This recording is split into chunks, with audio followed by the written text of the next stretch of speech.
self-serving, persuasive talkers of everything and nothing. We are Conversation Con Artists. What's going on, people? It's your boy, Mr. On Point. And I now use silicone straws. All right. Also known as Calamity Red. The plastic, it's bad for the sea creatures, so I have... Plastic is bad for sea creatures? Plastic straws. So I have silicone ones that are reusable that I just wash instead of getting plastic straws. Ain't silicone what they use to make titties with? Yes. You got titty straws. It's not the same. Not the same. Oh, Different. okay. I don't know nothing. I'm smart at what I'm smart at. We are Conversation Con Artists, back for another fantastic episode. You can find me on Twitter and Instagram at Mr. Mister_on point. And I can be found at red_calamity. Also, we are still doing the listener letter portion of the show. So if you have a question you would like for us to answer on the show, you can send it to our Gmail account, which is conversationconartists@gmail.com, or you can find us on Facebook, Conversation Con Artists, and send it to us that way. Also, remember that we are still doing the questions at the end of the show. So if y'all want to participate, hit us up, answer those questions so we can see what y'all are thinking. Hop on that Facebook page and do it. Yeah. All right.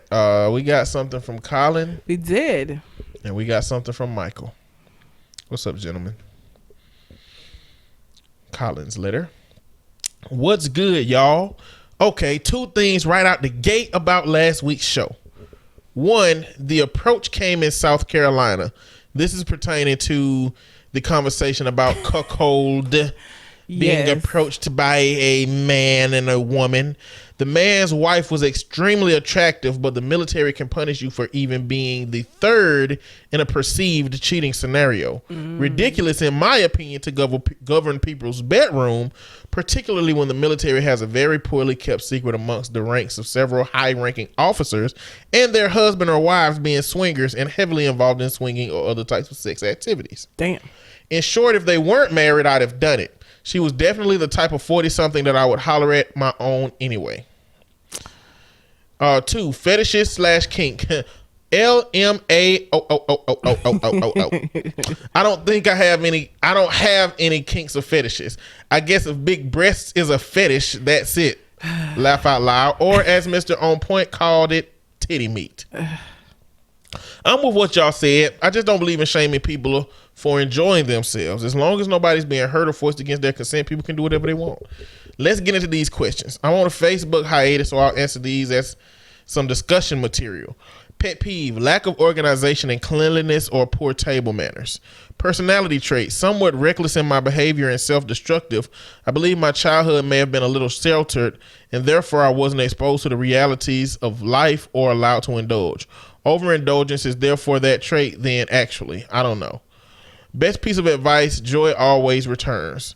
Lastly, I think we need a weekly segment with either a story or something else called meat positivity, like we used to have deliberate nonsense. It'll be hard to come up with a meat positivity story every week. Yeah. Well, maybe not hard, but it'll be hard for you to participate. This is all because of me, because of the story that I shared. So I could just do it from my own, cleaner perspective. Oh, listen, I just want men's who got average to below average meat to not let that experience impact their experience out here in this world. I mean, how below average, you might not have such a good time. You got to overcompensate. I mean, if you below average in the waist, then your hands and your mouth need to be taking up some space. Okay? You need to figure it out. Yeah, but you first have to admit that you're below average. I feel like y'all are so proud of those things. I don't think there's a lot of you that would admit to being below average if you truly were below average. Yeah, admit. What do you mean admit? You are acknowledged. You don't have to admit facts.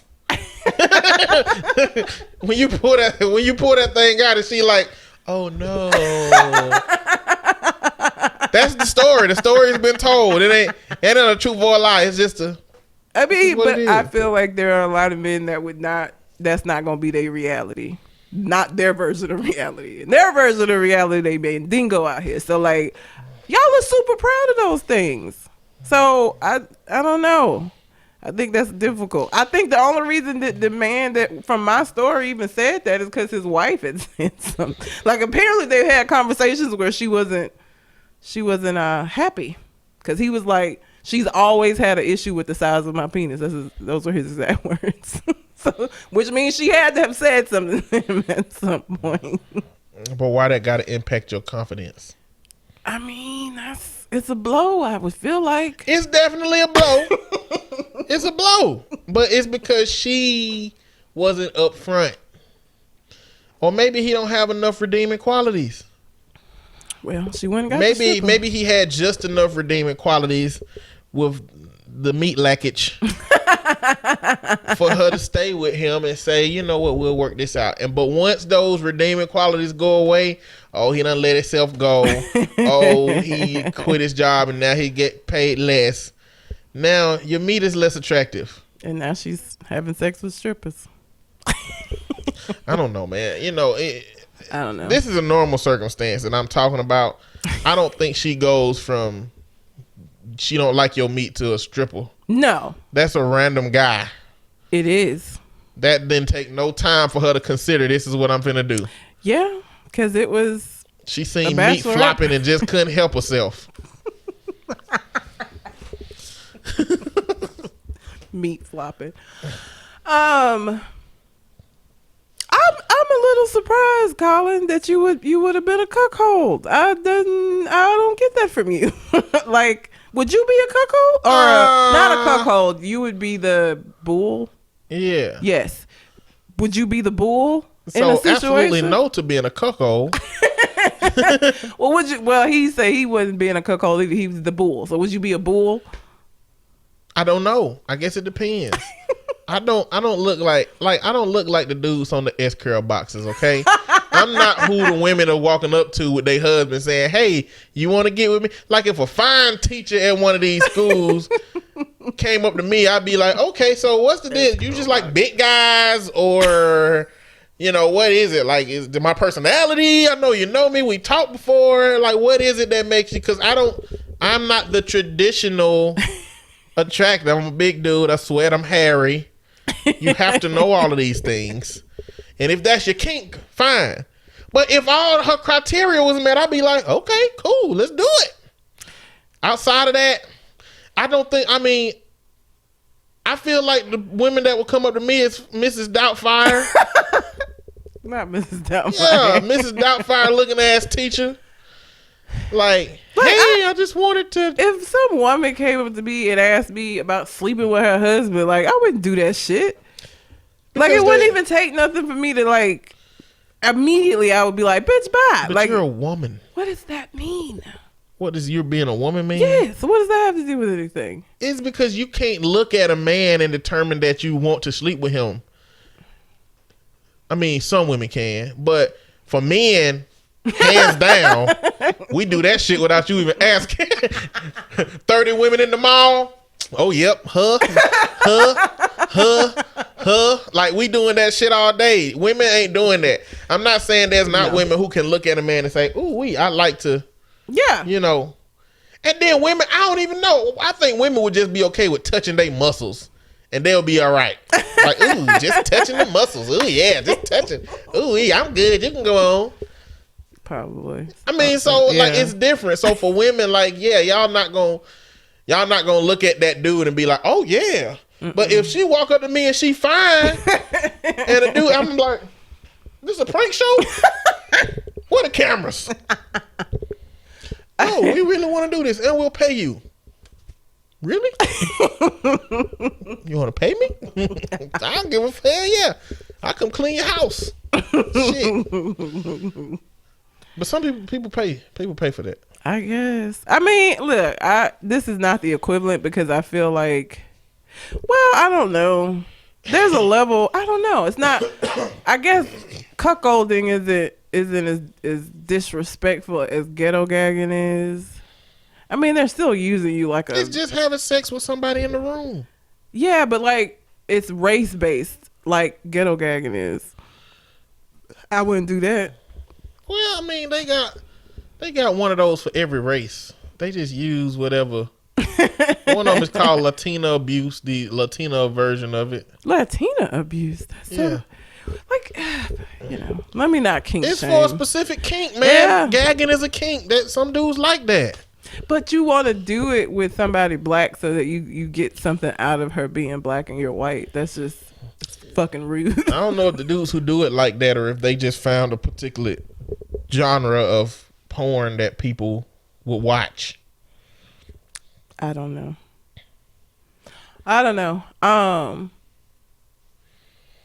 What was the last part of his? The personality trait, he said, is reckless in his behavior and self-destructive.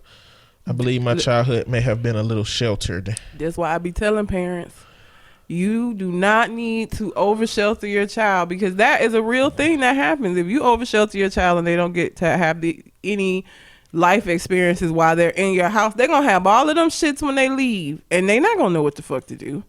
It's a handicap. Like I want my kid to date. My kids are gonna date while they in the house. Like, cause I want to be able to be like, the fuck is he not holding the door open for you? Or like, why is she talking to you? Like I want to be able to shape and mold that. Like, that's not how young ladies talk. That's not what so I don't understand the whole being overly protective of your kids. Colin, you're about to be a new father. He is. So congratulations again on the decision to raise a baby from scratch.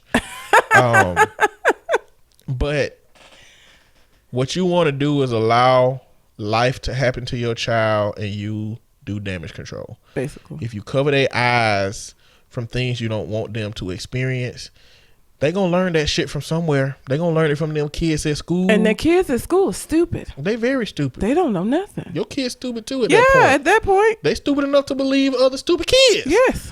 But if you tell them, they gonna say, see, I want my kids to be like, nah, that ain't what my daddy said. I'm gonna go double check with my daddy. Y'all keep the bullshit real quick. Y'all keep that bullshit. I'm gonna go talk to my daddy. And I'll come back tomorrow and let y'all know what he said. That's what I want my kid to do. I don't want my kid to be so shielded from things that I don't want them to experience that they be like, I didn't know that. You know what I'm saying? Yeah. And all that shit, most of that shit be about sex. Most of it does. And here's the thing, like, you are not going to shield your child from sex. You just ain't. Like, you're not going to shield. You might be maybe be able to shield them from actually engaging in it if you like keep them locked away. But hearing about it, discussing it, if you think that they're not having these conversations at school with their little stupid ass friends, you are crazy as shit. Okay, you do not want all of their knowledge about these things to come from other 14, 15 years. They stupid. They don't know. They all throwing shit at the wall and see what stick. They don't know nothing. And so you want to shape and mold that. And by trying to keep them away from it or shield them from it's a handicap. You handicap them. Everybody went to college with that person. You could tell didn't get to do shit because they get to college and just be buck ass wild because they don't know what to do with themselves. All of this freedom and shit. And my mama said drugs were bad, but I just hit this coke and I feel lovely. Like, you don't want all of that shit. You don't. You want your kid to be prepared for life. And life is not always beautiful and pretty and sunshine and rainbows. It's ugly as shit out here. And people be like, I don't want to be my friend, my kid's friend. And I think that's just a cop out for I just want to be mean as shit to my kid without taking no account for it.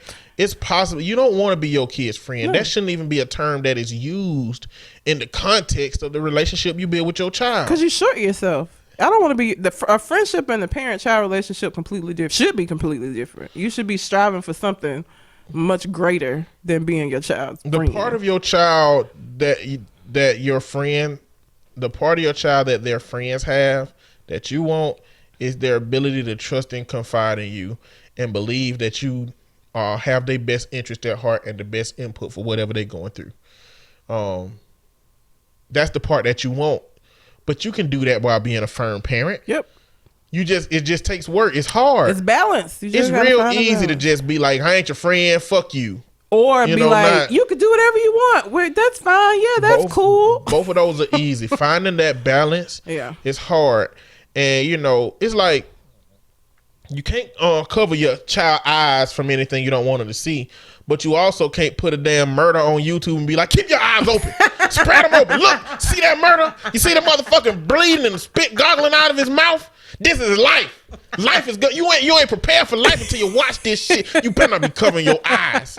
Turn back around. Look at this screen. Traumatic. You know what I'm saying? Like, you can't do that shit either. No. Life is naturally gonna happen. What happened when your child see a car wreck or see somebody get killed in front? Like, you can't. It's some things you can't control. You have to just be ready to do damage control. Yep. You know, as a parent, and so, like, that's gonna be my goal. Yep. To make sure my kids are balanced enough to understand that good shit happen, bad shit happen. Yep. But I'm gonna be there to help them understand. Look, let me tell you what daddy know about this good shit and this bad shit. Because what you don't want is for you to find a whole bunch of toilet paper rolls under your kid's bed and you be like, what the hell you been doing with these toilet paper rolls? And he done found out from some kid at school that you put your meat in them. Like, no, son, you throw these the fuck away. You don't need no extra things to put your meat in. You got hands. You have hands. And if you get tired of both of these hands, just lay on one until it falls asleep. And then that's the stranger hand. Okay? That's how that works. I have nothing to add to that. The essence of this conversation is to build that relationship with your child. I want you to come ask me shit. I'm gonna tell you the truth, whether good or bad. Because I don't want you asking your friends because they're stupid. Okay, your friends are dumb, right? They just are, and some of it is their fault. Some of it ain't. But they're dumb. So I'm gonna need you not to be going to them asking them anything because they don't know any more than you know. Even if they telling you that they do, they full of shit. They're stupid. As evidenced by the stupid shit that you come in here asking me about that they done told you. That lets me know they stupid. But I want to know the stupid shit they telling you so that I can correct it. And say, no, that is not how that works. Even if it's uncomfortable. And that's the thing. It's not, talking to your kids about sex is not comfortable. Talking to other people's kids about sex ain't comfortable. So I know damn well talking to my own kids is going to be difficult. But I do it because that's what they need. Not my favorite thing to do. Okay? It's weird. It's weird. It's not good. But it's necessary. It has to happen. So my kid comes in, if one of my clients come in talking about sex, I listen to what they say and I respond accordingly. Inwardly, I'm cringing. Outwardly, I'm just like, okay, well, let's talk about that. Gotta have an open relationship. The things that you don't know about your child are the things that shape them. You don't want it to be a whole lot of shit that you don't know. And it will be if you create a relationship where your child don't want to be open and communicate with you. Yeah, because you overreact and overrespond. You got to find a balance between being the stern parent that you need to be and also being a comfort to them where they want to come and talk to you about stuff that's going on. So, and it's difficult to find that balance, but find that balance you must. Yeah. Difficult, but not impossible. Yeah. And in the big picture, it's worth it. Yep. That's about it. Joy always returns. I like that. Yeah. Even when it don't fucking feel like it. Sometimes you be like, bitch, Joy, where are you? Come back. Please. I miss you. It leaves frequently. The next one is from Michael. Michael, we haven't heard him in a while. I was concerned. It's been a while. But he explains. Hi, guys. Just wanted to drop a note to say the reason I haven't been in touch recently is I've been doing a lot of stand-up comedy. So my podcast schedule is way off. I'm therefore only on episode 183 right now. Oh, yeah. So I only just heard you mention me. In the meantime, the two things I've thought to write in about but haven't, in case you've already talked about in the last episode, have been Worcestershire. It's pronounced Worcestershire. I don't know why. It took me a while to realize that the written and spoken forms of this word were the same word when I was growing up. Worcestershire. It do. Worcestershire. Well, not Worcestershire. What? You're saying Chestershire. That's how it's spelled. I know, but I think it's just, it looks like Worcestershire. Like, you don't put the emphasis on the whatever. Go Then on. why the fuck all these letters in I here? don't know. I don't know. I don't understand that word. Worcestershire. Secondly, I saw these Trump pencils for sale in the UK and thought you would appreciate them. Idiotic tangerine ball bag. Love it. Logic hating fuck dimple. Love it. Mad orange bum truffle. Interesting. Wispy human queef. Furious Watsit. A Watsit is the UK equivalent to a Cheeto. Okay. And loofah faced shit gibbon. Loofah face shit gibbon is by far my favorite. And I really hope that I have an opportunity to call somebody that this week so that they can not know what the fuck I'm talking about. Loofah face shit gibbon, come on, it's amazing. It is. It's a fantastic dish. And I love that he is a joke across the, he's visiting the Queen right now. Did you see the commercial that they were advertising his visit with? But they got all kind of like protests and shit going on. It kept showing a whole bunch of people looking up in the sky and a shadow coming across them. And they keep looking at the sky. Then they show the Queen and a shadow coming across her. And then it's that big Trump balloon baby. It said that's how they have no respect for him, and I love every piece of it. Why would I'm they? so excited. Why would they have respect for him? So no respect. He ain't got respect for himself. True, but I love to see it. So is this how you break a narcissist? No, because he's not aware. Like an overwhelming amount of people who don't like him. Do you think that's going to do something? No, because he's not aware still. Because even so, people were talking about the protest that happened because the protest happened. And he was like, I've been here. I haven't seen any protests. Fake news. My nigga, really? He's just gonna pretend like it's not happening. It's not gonna affect him. It's not gonna permeate his shield of narcissism. Like it ain't none of that shit get through. Nothing gets through. So even though there are videos of the protest, it's fake news. He hadn't seen any protesters. Everybody's happy he's there. It's like a grown man that never elevates out of that egocentrism phase. Yep. Where a kid will be standing in front of the TV and people are behind them trying to watch, but the kid think that everybody can see it because they can see it. Yep. It's like, if I don't see it, it don't exist to nobody. And that would be when my mom would be like, your dad wasn't made out of glass. Like, Your what? my daddy wasn't made out of glass. The hell that mean? He didn't make me and make me glass. So she can't see through You me. said your daddy wasn't made out of glass? Yes. So his sperm would not have created a glass child. I can't see through your ass. Sit down. Now, as a kid, I didn't know what the fuck she meant by that. I didn't get it. I didn't know what it meant. It was just something stupid. But when she said it, I learned that it meant I need to move my ass and get out the way. But like, I didn't know what that meant. But she used to say that all the time. Your daddy wasn't made out of glass. She make that shit up. I've heard other country people say it, so I don't think so. I think it's something she heard somebody say to her. That's just stupid. pass it down. Your daddy wasn't made out of glass. Yep. So I can't see through him.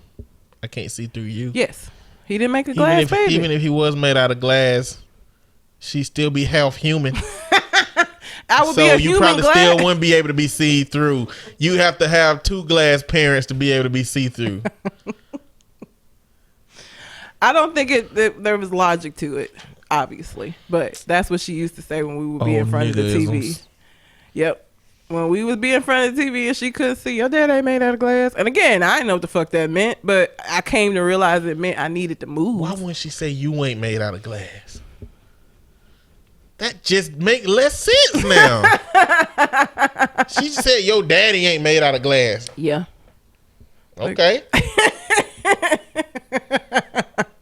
Never knew what it meant till Why I got did you older. bring the whole concept of childbirth into this dynamic? Your daddy ain't made out of glass, so I slept with him and he didn't give me no glass semen, so the subsequent childbirth from that ain't see-through. I don't know, man. Yeah. I don't know. I don't know what to say. It's weird. Yeah, it is weird, but it's country. Told you. Look, Michael, is there a way for us to be able to see some of your comedy? I know. And listen, I love British humor. I know it's dry humor because I know that sometimes it doesn't translate well, but I like British humor. I think it's hilarious because it's sarcastic, and so am I. So I would love to see some, if there's some out there where we can see it. YouTube, something. If it's not, then that's okay. But I'd like to see some of your stand up. Sound like you balling out there. I know. You're busy. Booked and busy. It's fantastic. It is. Anything else? Nah. Okay. So if you have a question you'd like for us to answer on the show, you can send it to our Gmail account, which is conversationconartist@gmail.com, or you can find us on Facebook, Conversation Con Artist, and send it to us that way.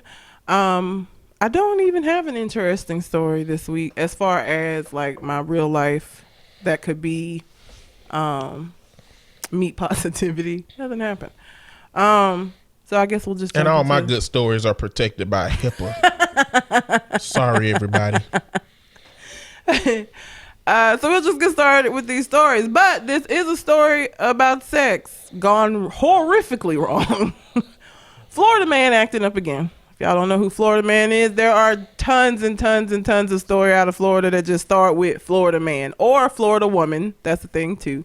And Florida is like the asshole of America. It's just shit comes out of there. Just horrible stuff. Florida's terrible. Florida man, huh? Boo boo. Florida man accidentally shoots, kills woman during sex act. Damn. Accidentally? Yes. So he said. During sex. Yes. Some kind of sex act. A Florida man is facing manslaughter charges, accused of accidentally and fatally shooting a woman during a sex act on Sunday. Andrew Chenault, 23, shot a woman in her 20s in the upper body with his registered handgun about 12:30 p.m. The shooting occurred at Chenault's home in the Tampa suburb of Valrico. The woman, whose identity was not revealed, was taken to the hospital where she later died. Chenault was charged with manslaughter with a weapon on Friday. He was being held in the Orient Road jail on a $50,000 bond. What sex act would require a loaded gun? Even if you role playing cops and robbers, whatever, why would the gun be loaded? Why would you load the gun? This is probably based on the intelligence level of the person you chose to have sex with, because look, what I think is probably role playing. You know what I'm saying? Yeah. So they probably set up a whole little bank scene where it was like, you know, she was like, okay, this is what we're gonna do. This is our role plan today. The stop word is don't shoot me. So if I say don't shoot me, then it's all over, okay? And the bank, you're going to come rob the bank. You're going to be strapped up, have you on a mask, but you're not going to make the mistake of every other bank robber. You're going to send all of the hostages out except for me. And I tell you that I will do anything for you to let me go. And then you let me do anything to you. All right? And that's how it's going to go. All right? You good? You got the plan? Yeah, I got the plan. Do I need to take the bullets out my gun? You probably should. That's going to take too much time. I just won't shoot you. Okay? Like, but see, the reality is, you don't put your finger on the trigger unless you're prepared to shoot. He probably didn't have trigger discipline. Hair triggers happen in the movies. Like, very rarely out here in the real world is there guns where you don't have to intentionally pull that motherfucker. Like, you ain't accidentally shoot. Like, he shouldn't have had his hand on the trigger. I don't know if maybe he thought it was unloaded. I feel like he thought it was an unloaded gun, and maybe it was like one in the chamber. And he pulled the trigger thinking that it was an unloaded gun and shot her. That's still based on the intelligence level of the person that you decided to do this with. Yes. Like, he ain't have no trigger discipline. His finger should have been locked outside of that trigger. Yep. This entire time. Use a fake gun. They sell fake. They sell guns that look real. I'm using the gun with the goddamn red cap on the front. Because, ma'am, all you trying to do is get this meat in a creative way. Okay? You're not really trying to be afraid for your life, I assume. So I hope this red cap on the front is enough for you. Because I don't want to. We don't got to do this. No. Like, I wouldn't even want to do that. No. I wouldn't even want to do nothing criminal related. I'll be like we'll be like on a ship, and I'll be the captain, and she'll be the tipsy patron that just walked into the cabin, and I'm steering the wheel, and she was like, I'll give that wheel a spin. I fucking hate you so much. And I'll be like, what wheel are you talking about? And she gonna be, not the one you turning the ship with. And then fucking. That's how porn be. It ain't even no transition. It's just butt naked now. That at least nobody would die in that. Yeah, I don't have a gun. I mean, I just don't. And it doesn't say sex. They keep saying sex act. So that leads me to believe it was role play going wrong, and they never even got to the having the sex. Like, cause he shot her.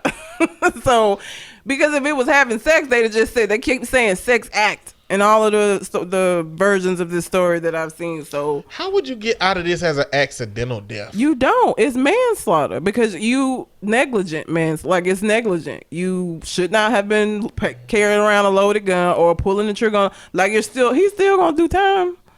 It's negligent homicide. Like, you can't. He's not gonna get out of it. He shot and killed her. I guess you're right. And manslaughter, the only difference between manslaughter and murder is intent. So you ain't gotta have intent for manslaughter. I guess so. He won't spend a lot of time in jail. Well, depends on who the white. It depends on who the white girl was. He white. He white, but if she's white with family that has a reach, nah, it don't matter. You don't think so? I mean, they have to be important. But yeah. I would assume that. Yeah, because they won't even release her name, and she's of age. If she important, why would their child be playing around with a dude with a gun and a sex act? You know, kids be They probably kept her too sheltered, and she was rebelling, and now she out here dead behind some sex act with a fool name. They don't probably found all kind of whips and chains all wherever she sleep at. Yeah, it's weird they're not releasing her name. Normally, they only do that if you're a minor, and she's in her 20s, so. Her family got some kind of pull that kept her name out of the story. So, and his picture plastered everywhere, but hers ain't. And he looked like a dumbass that would accidentally pull a trigger because he's stupid. Like, he just looked like that. He looked like that dude. He looks like that kind of guy. Garbage ass motherfucker. Pretty much. I want to talk about Alabama politics real quick. Alabama explodes. Anybody who is listening to this podcast in Alabama, you'll get a little input about what our state is voting on, because a lot of things passed this in this session that we just had. And in summary, we ain't shit. But I'm talking about details. Alabama legislature is a bicameral body. That means there is a House and a Senate. The reason that there's a distinction is because Nebraska has a unicameral. Really? Body. Yeah, they only have one. Which one, House or the Senate? Whatever they call it. It's just one body. Oh, so okay. I didn't even know you could do that. I thought all the states had House and Senate.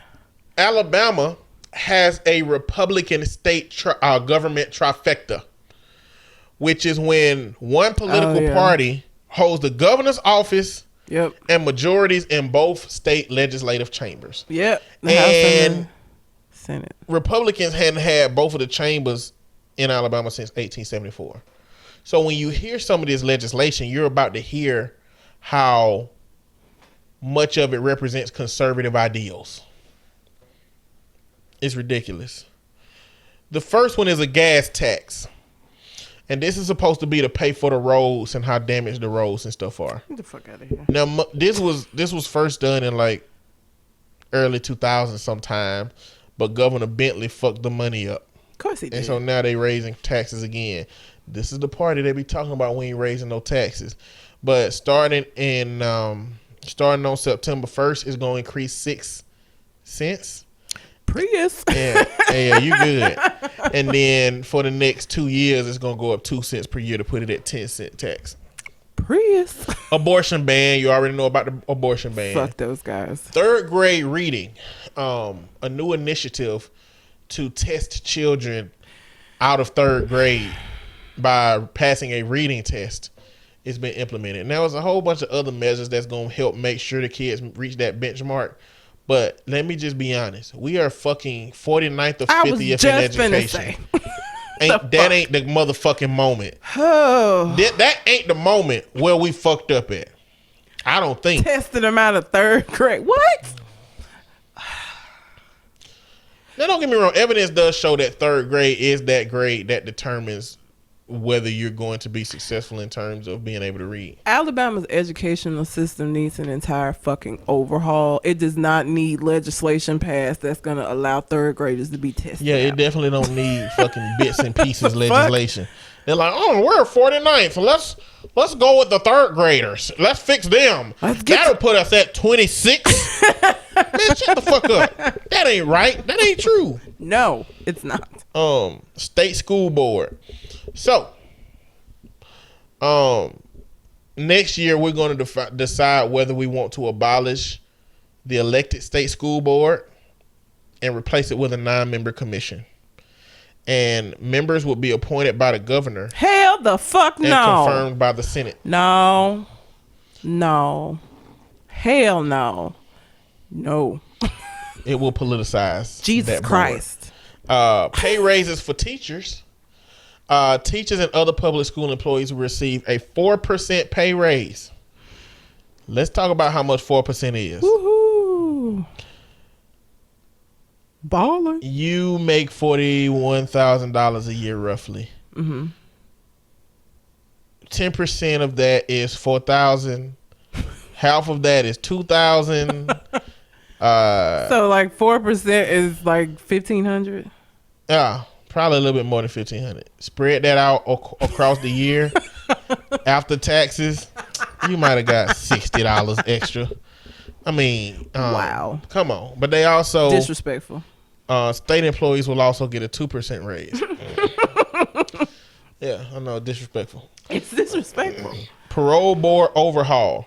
This bill makes multiple changes at the state parole board, meaning that the appointee is no longer hired by the board. They will be selected by the governor. Oh, for the love of God. Now, the reason they did this is because a dude got off parole early 2 years ago and then killed 2 people. Okay. 3 people.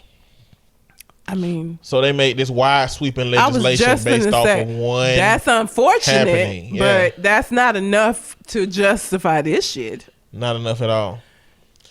They passed the equal pay legislation that prohibits businesses from paying workers less than employees of another race or sex for the same work, unless there are reasons such as seniority, a merit system, or productivity to account for the difference. Okay, so yeah, it's going to be the same just backtracked. Shit. They're gonna be like, you just find special ways to do it. He's more productive, like productivity, whatever. Jail food. So about 2 years ago, a sheriff took all the extra money from the jail and bought a beach house. This stops them from being able to pocket that money and makes the money go into a separate account that can only be used for feeding prisoners. Oh, that's good. That's the only good thing I've heard so far. Civil asset forfeiture. Now, if you get pulled over and you got $3,000 on you, and the police officers think that you having $3,000 means that you're doing something illegal, they can take that money from you. What the fuck? And they cannot give it back. Wait a minute. Where the proof at? Ain't no proof. It's just under suspicion. If they think. That's bullshit. I don't know. If they think you finna go buy some drugs. But because a lot of police was against this legislation, all they decided to do was to track what happens to the forfeitures. They ain't saying you gotta give it back. But I really would like to know the officer's reason for wanting to be able to keep that shit. I really want to know. Like, is there a reason outside of this pays for our shit? Medical marijuana. Marijuana. Yeah, that's what I'm gonna start calling it. Marijuana. Like an old person. Yo, smoking that old marijuana. Medical Marijuana Study Commission. Lawmakers voted to create a medical marijuana commission. They're just going to advise Alabama politicians on how to vote in will 2020. Never ever, like, we will be the last state that shit gets passed in. Well, so I don't want nobody to get your hopes up. This is what's happening. They're trying to keep black people from getting to the ballots. So I think that they're gonna try to keep these specific legislations off of the ballot. Mm-hmm. I think they're gonna try to do this shit like in sessions. Yeah. If they can avoid it, because gambling and lottery and marijuana will bring black people there in droves. Yeah. Yes. Broadband access. The access to broadband has been expanded to rural communities. Okay. And electricity providers can use existing infrastructure to provide those services. Second good thing out of this whole goddamn list. We know about marriage licenses. They're going to be replaced with marriage certificates. Yeah. Back seat seatbelts. Seatbelts have to be worn in the back seat now. That wasn't always the case? No. Oh, okay. I thought if you were an adult, you had to be seatbelted in. Yeah. What failed was the lottery. Oh, of course it fucking did, because Alabama sucks. Permitless carry. Somebody actually trying to have people carrying guns with no permit. Marijuana decriminalization. Medical marijuana. Of course. A move for payday loans to extend having to pay them back in 30 days. That failed. They've been trying to eradicate payday loans altogether. Yeah. Which I'm not against.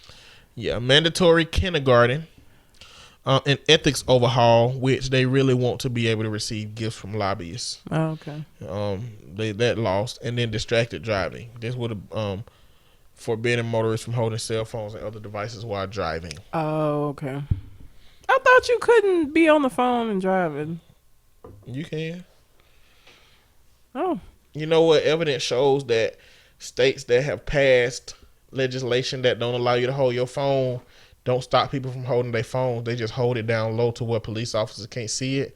And it's actually caused more wrecks and fatalities. Yes. So Georgia got a really harsh one. So it'll be interesting to see the numbers of how many wrecks and people died they have. But yeah, that's Alabama legislation, man. If you're from Alabama, just be informed a little bit. I'm going to be doing videos that reads this legislation actually coming soon.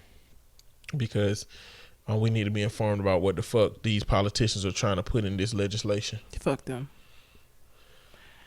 So in news that will probably send future Mother Red to jail, a New York teacher is reportedly on leave after allegedly having students participate in a mock slave auction.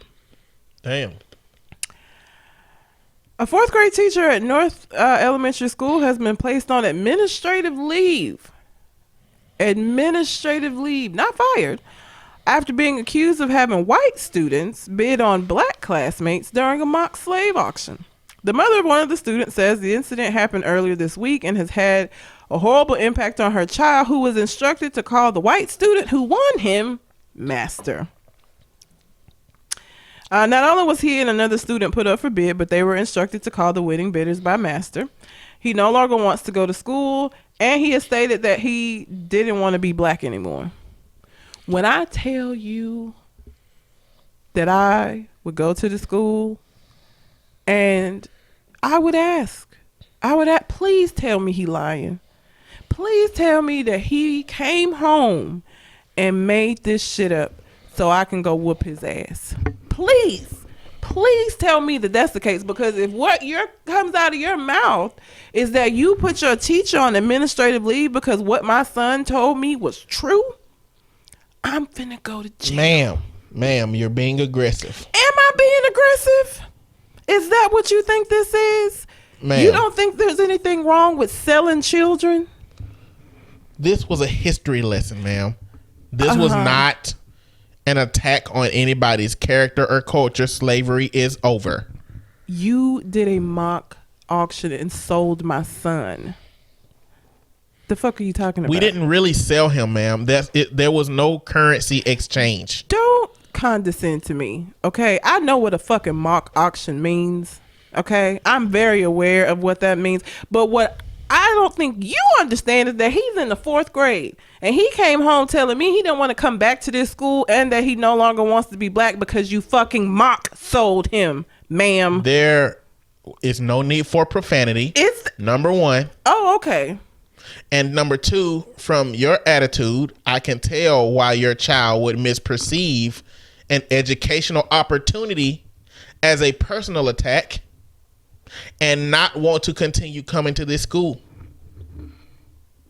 This was a history lesson. I'm about to give you a history lesson. See, now you threaten the motherfucker like what history lesson? What ma'am? What lesson is that, ma'am? About these hands. What the fuck? You don't tell people about these hands. You just show them. When you talked about the Holocaust, did you have a mock concentration camp set up to put the kids in, the Jewish children? Did you do that for your history lesson when you talked about the Holocaust? Probably fucking not. You know why? Because it is not appropriate. And neither is selling my son. Mock or not. Did y'all talk about the Holocaust in school? Yeah. I don't remember that shit in the history book. We did brief, like it didn't go nowhere near into depth about how fucking terrible it was. You know, they like to skirt. American history likes to skirt over the shit that make them look bad. Slavery, the Holocaust, the Trail of Tears. That shouldn't have made America look bad though. Well, yeah, true. White people. America came through and saved the day. They did. Old white people. Old white people. New white people is the new Nazis. So they, anything like that, they just skirt over it. So I remember learning about it briefly, but not till college did I learn the depth of how horrible about the concentration camps, about them putting them in gas chambers and shit and killing kids. And I learned about that like later on. I didn't learn about that in high school. But it's other bits of history where you could do mock whatever the fucks that they would never do. Jewish people would never stand for this shit. And they would never do it because they know Jewish people wouldn't stand for this shit. She would never have done a mock concentration camp, mock Holocaust. Never would have happened. And so the fact that you think that it's okay to hold a mock slavery auction and auction off the black kids to the white kids, and not only did you do that, but also have them calling them master because they want them, and you don't think that this has any kind of traumatic effect on these children? They're in the 4th grade. This ain't a high school project that was done, okay? These are 4th graders that you did this to. And where they are developmentally, like, the fact that you think that that's okay is mind-boggling to me. Like, is she on administrative leave? No. I hope that whoever I marry is the balance to me, so I can be like, we need to go to the school. You're gonna have to be, because I can't go by myself. You're gonna have to be your anger translator. Like, you're gonna be saying shit. What she means, ma'am, is that this has been an appropriate moment for our child that's impacted him deeply emotionally. Continue, darling. Continue, darling. He will have to be my anger translator because I can't imagine being because here's the thing. They can fire that teacher, okay? They can never do this again. I still have to deal with the impact that had on my kid. I got to deal with that. I got to fix this shit. Not you. You go on about your fucking life. All of y'all going about your fucking life. My kid is not wanting to go to school and questioning being black now. I got to fix that. That's difficult. That wouldn't have had to happen had you not did this bullshit. So I would like to say that I would be mature enough to go up there and just have an adult conversation. I really don't know though. Because I get mad about my dogs, okay? I've gone off on people about not having their fucking dog on a leash because that puts my dog in danger. Because your fucking dog may be nice to you. He don't know my dog and he don't know me. You need to have your fucking dog on a leash, okay? I get upset with people with that shit. And these But are my you dogs. putting yourself in danger. How am I put myself in danger? The dog's with me. Because what? You dog gonna get shot in the face. These fucking dogs can't outrun no bullet. Most of the people that they got their dog out too. It ain't nobody. I've never. I'm just saying you don't know who was spinning that damn revolver cartridge around. Like, I don't know. What should I do, crackers? What should I do? Should I live or should I die? Who will take care of you? Ain't nobody gonna take care of you, little dumbass. Let me just stay alive. But I'm gonna take my pistol on this walk. Look, You just don't know. I get so livid when that shit happens though, because the people are always so nonchalant and don't give a fuck. Like, they're always like, Bailey's so friendly. It's okay. Fuck you and fuck Bailey. I don't know if Bailey is friendly. Bailey friendly to you. Okay? If you could pay $1,200 to get this goddamn purebred dog, you could have popped another 10 and got a fucking leash. Or buy a house with a yard. If you want Bailey to run free, then he needs a backyard. In an apartment complex, he needs to be on a goddamn leash. Period.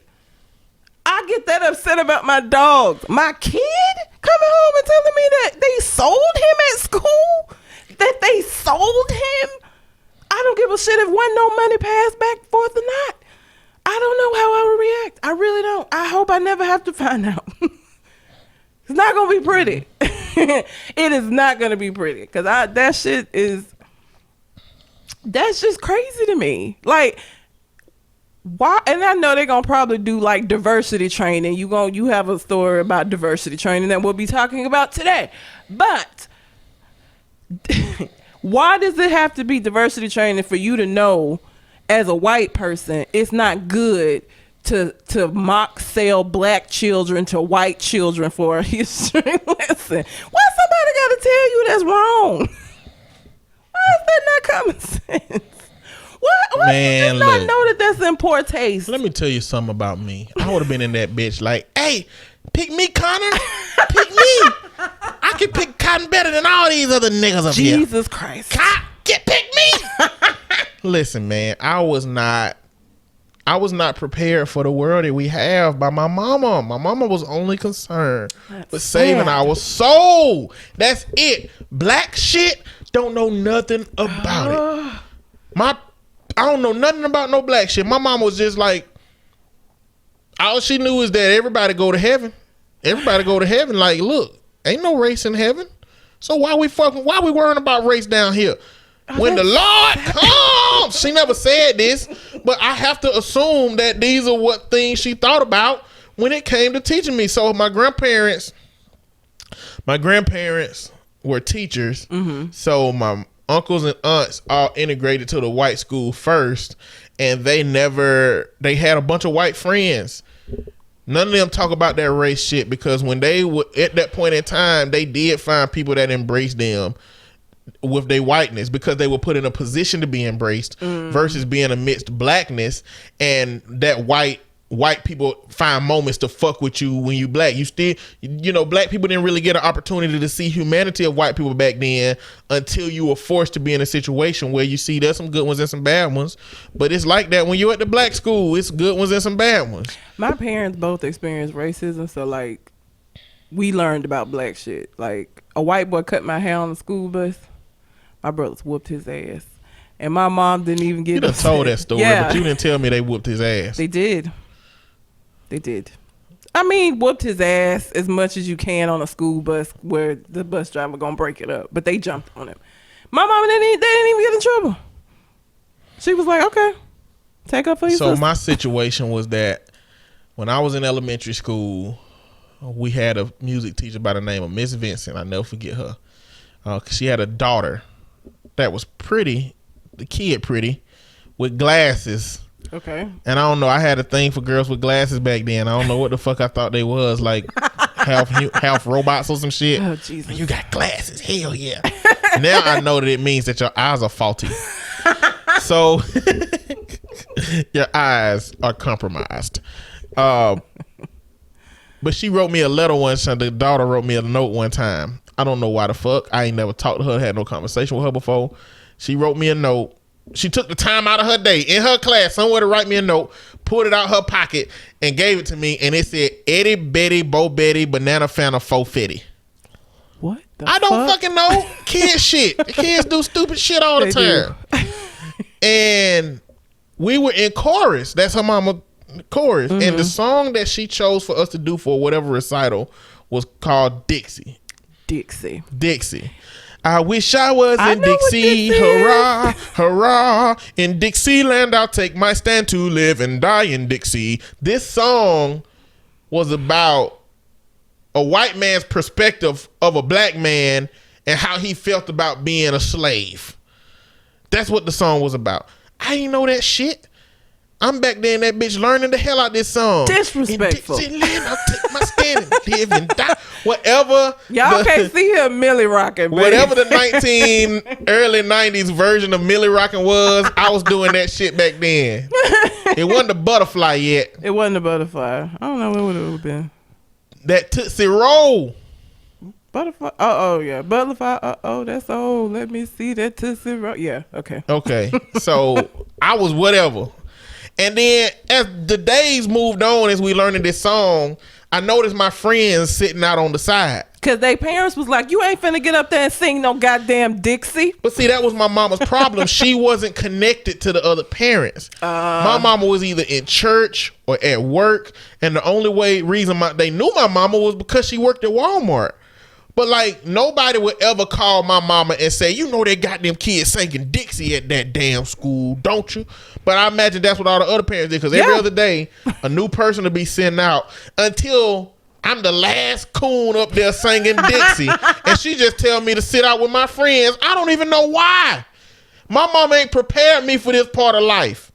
She ain't let me know that it's a dynamic between white and black people. And you know what? The fucking nerve of that lady, Miss Vincent. Miss Vincent is a bitch. To choose that song and then not even change the shit. Double down. She doubled down on that shit and said, well, if the black kids won't sing it, that's fine. We still sing it. And that's the early 90s. Right now, we still got white people saying the N-word all nonchalantly. Imagine how that meeting went with the principal. Listen, I ain't accommodating no niggers. I'm just not doing it. We singing Dixie. We singing Dixie. All them little coloreds, they can sit down over there. And I don't give a damn if they don't even come. But this song has rich history in it. You know how white people be like, this has good history in it. It ain't about slavery. It's about staying positive in the face of bullshit. Fuck out of my face. Oh, God. You know how they do. They do. You know how they do. Listen, But that was my situation, man. My mama didn't prepare me for shit like that. My mom would have lost her fucking mind. If I came home at any point in my high school, elementary career and said, they had a mock slave auction today, Mama, and I got sold to Becky. My mama would have been at the school the next goddamn day. Like, that would have... And it's just so many things. I don't know. There was a video that was going around of this black guy telling a story about the cotton. Oh, yeah, the dude that had him going to pick cotton. They took these kids to a cotton field and had them pick a whole bag of cotton. Then they couldn't even keep the bag. And they couldn't keep. They had to turn it in, just like you had to turn it in to the overseer when slavery was. And he was like, he was a rebel. He said he took some of the raw cotton and put it in his pocket. And his mama the parents didn't even know. His mama found that shit. She's like, where the fuck you get raw cotton from? And when he told her where, she was mad as fuck. Because you had my child out here in the field picking cotton. Do you not see how that's problematic? Like, why does somebody have to tell a white teacher, don't take the black kids out there picking cotton? Not a good look. Because white people don't look at racism the way that it should be looked at. White people, because they are not racist, they don't believe that they can do anything that is racist. They believe everything I do is fine. I'm not racist. Your belief system and your actions matter. Like, you can't say I'm not a racist because I believe in equality. I'm out here doing racist actions, but because I'm believe in equality is not racist. That's not how that shit works. Like, if you come in this bitch and steal $100 from me off the table, I'm not gonna look at you and be like, are you a thief in your heart? No, you're a fucking thief. You just stole from me. You did an action that determined that you were a thief. The same thing with racism. There are actions that determine that you are racist. Taking black kids to the cotton field, selling black children to white like that. it just boggles my mind because it just seems like something that would be a Saturday Night Live skit because it's just so over the top and it's so exaggerated that you would think no grown person with any common sense who was able to get a fucking degree and become a teacher would do no shit like that in real life. Like, yes, they would, because they don't believe that they can do anything racist because they aren't racist. I'm not racist. If I say nigger, I don't mean anything by it because I'm not racist. But man, that word got a lot of weight behind it. It does. That ain't like throwing a pebble. It's like throwing a grenade, man. That's the problem. And your inability to account for that dynamic is problematic. I would be at that fucking board of education every day till that bitch got fired. And here's the reason why.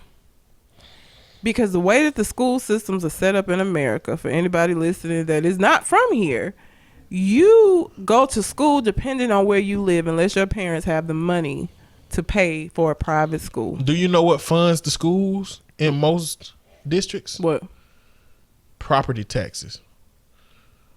That's why Hoover can afford so much more at their schools, building a new school, building on a new school, and that's why Inslee can't afford shit. Because the houses in Inslee suck ass, and the houses in Hoover are immaculate and expensive. Yeah, but because of that, because you wherever you're zoned for, that's where your kid got to go. It ain't as simple as me just pulling him out this fucking school. I would have to move, or we would have to have the money to send him somewhere else.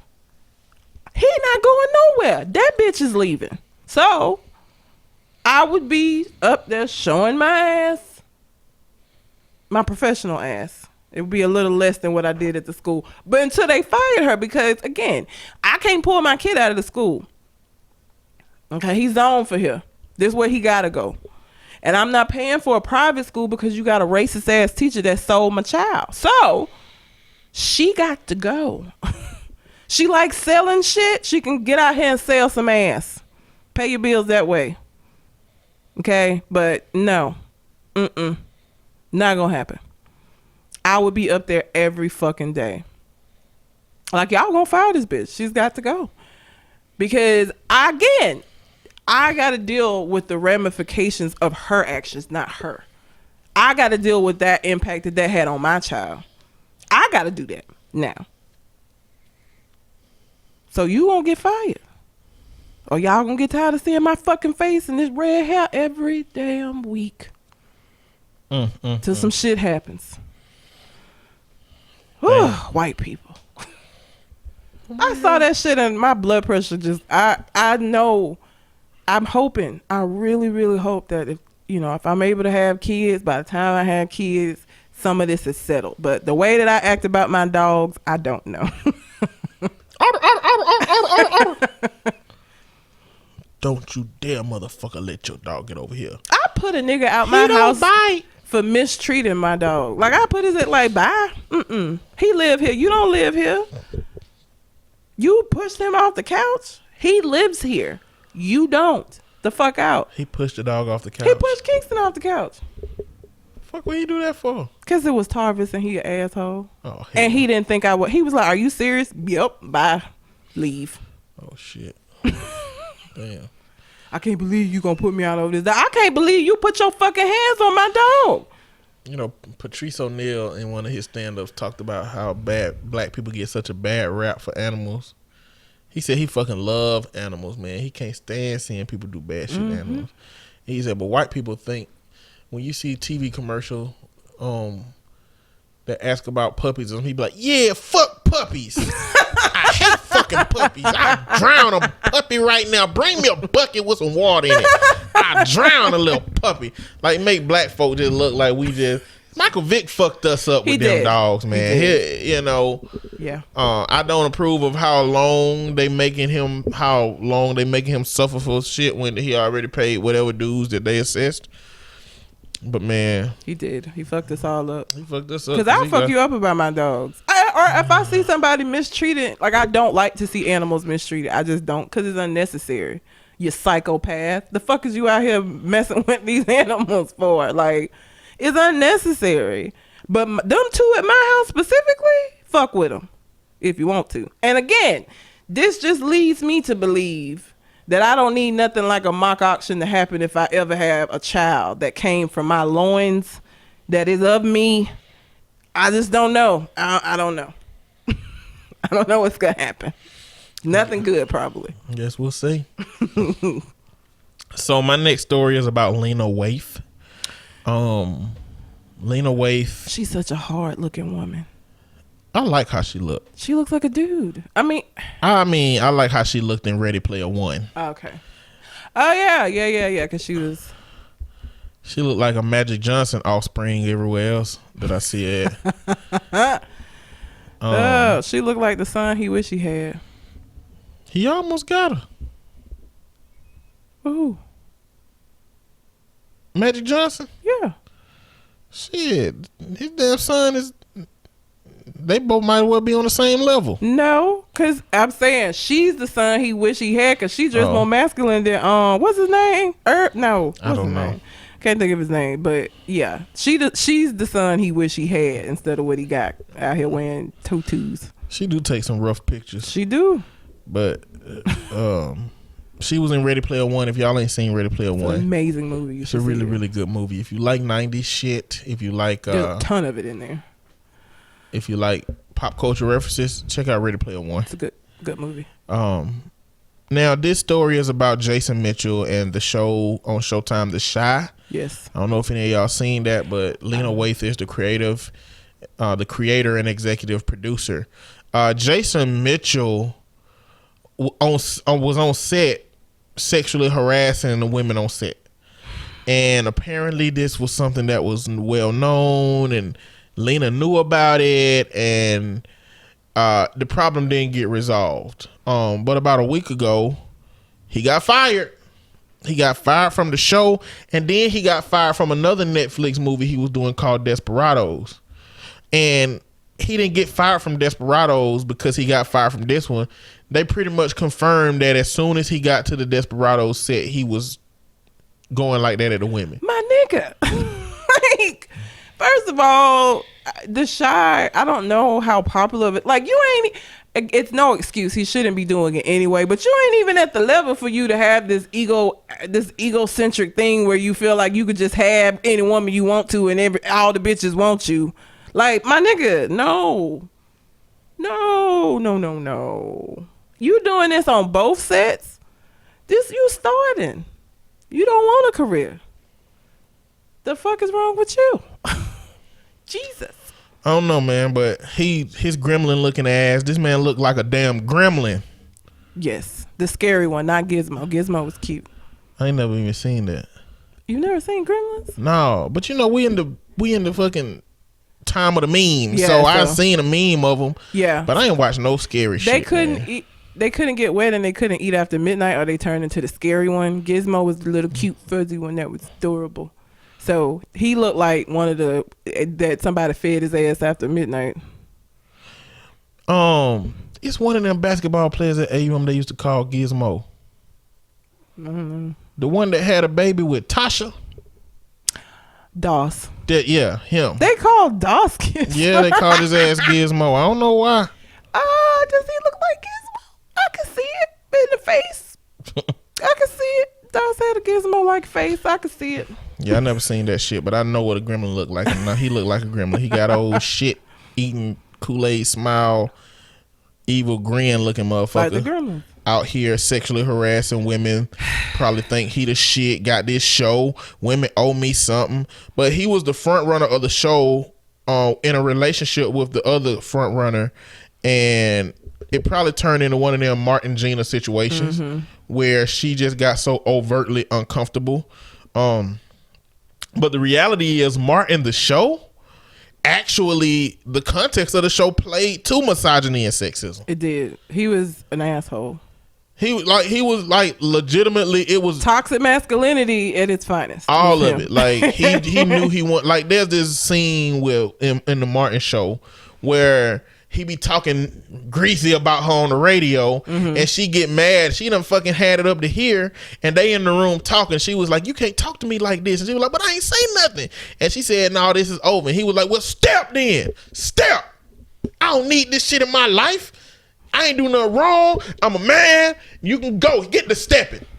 And she was like, "Okay." And she touched the doorknob, and he was like, "Oh, Gina!" And he break down. Don't leave me. You know, so what balanced out the misogyny and sexism was that they did paint him into those moments as just a man who needed his woman. And he would overcompensate in ways on the show to show that part. Yeah. You know, but even after they left, he was like, "Look, okay, you win, but I can't walk out of here with it looking like you won." Yeah. So when they walked out, he was like, "And you better not ever let it happen again," and blah, blah, blah, blah, blah, you know, so. But see, this is different today. We have no Me Too back then. No. You know, but the reason that I'm not saying that this story is about Jason Mitchell is because Lena Waithe has been a very strong supporter of the Me Too movement. She is a member of the LGBT community, and she was told about this, but nothing happened. What came out is that she didn't have the authority to fire him, even if she wanted to. So I brought this up because the question becomes, if something that you know is wrong is going on where you are, and if you do something about it, it might cost you, what do? Like, what price are we willing to pay for what we believe in is the question. And that, I mean, it doesn't have to be even on that level, because I've been in that situation where, you know, I've had somebody doing shit they shouldn't do, but it's also a situation where I know people in the past that have tried to say some shit, they be the ones that get let go. So then it's like, what do? You know, even though you know this is wrong, but you know that you're not going to be listened to. Are you complacent in it because you don't say anything? Like, it's hard. They're not like cut and dry black and white situations all the time. Like, sometimes that shit is just, I don't know. It's stupid. I mean, it's just a hard thing to figure out. Jason Mitchell is stupid in this situation. But that's the question I just want to raise. I mean, I want everybody to take inventory and think about what you would do if you couldn't do it. Because I don't want her to be deeply criticized because she didn't do anything. I want us to ask, what would we do in the moment that we saw somebody doing something that might cost us something? Because if she really can't fire, she got to go up to the people who might be condoning his behavior, or might be saying, "Nah, we making too much money off of this show. We can't get rid of him." Now what do you do? Because at the end of the day, you're going to look like just another person that is an enabler to somebody else's bullshit. Yep. But, you know, think about that. KFC could be the next fast food restaurant to serve plant-based meat. Plant-based meat. What the fuck is that? It is meat made out of plants. No. Meat-based plants. Plant-based meat? Plant-based meat. Plant-based meat. Why the fuck do people always try to fuck with meat? Just eat plants. Just say you eat fucking plants. But they want to feel like they're eating chicken. Okay, continue. I mean, is that all you got? Yeah, basically, KFC is watching the plant-based trend closely with possible plans to test out plant-based chicken in the future. We are definitely looking at in earnest meeting with big suppliers of alternative proteins to understand the market and where it's headed. That was from the KFC's president, Kevin Hochman. Let me tell you something. There is no fucking such thing as plant-based meat. At all. You know what have to happen to a fucking piece of meat to be a plant-based meat? It'll have to be a fucking animal grown from the ground out of a fucking plant to be plant-based meat. Ain't no such a plant It's not meat. Well, it's not. But they're gonna make it in a meat shape. If it don't come out of an animal's vagina, it ain't meat. Okay? And I don't give a fuck if you want to call that shit meat. That shit ain't meat. Because, okay, bacon. Bacon. Turkey bacon? Turkey bacon. In order to be bacon got to have a certain amount of fucking fat on it. Yes. Turkey bacon didn't exist in the damn 70s. Because you know what? It don't exist now. The only thing that fucking exists is bacon. But turkey bacon does exist. No, it don't. Turkey fucking strips exist. And you know what? For you turkey bacon eating motherfuckers, it ain't even fucking healthier than bacon. You think you eating that shit for some health related purposes, but you know all of the work and energy that has to go into processing that shit and adding a little bit of fat to it just to make it fry up just right. It's killing your ass the damn same as the regular ass bacon. So you might as well eat fucking the pig. You might as well. Might as well. Turkey bacon is nasty. It's not good. I've had it before. It's disgusting. It's not bacon. It don't taste like bacon. You can't just call shit what you want because it's shit. The same thing for the fucking milk people. Almonds don't got titties. And the FDA says that in order for something to be referred to as milk, it has to come from the memories of a living creature. But ain't nobody gonna drink almond juice. I don't give a fuck what they gonna drink. They're not gonna be able to advertise it as almond juice and sell it. Almond milk sounds nice. Soy milk sounds nice. Rice milk. That's because they tapping into a market that they ain't got no goddamn business tapping into. I appreciate it because I'm lactose intolerant. So? I don't want to You drink lactate. Your argument is that shit's real milk anyway. It is real milk without lactose in it. No, it ain't. It is. It is not. I still got to bring some lactate over here so you can drink it. It's not, man. It's milk. If you put chicken in, milk. If you put chicken in rice, it's casserole.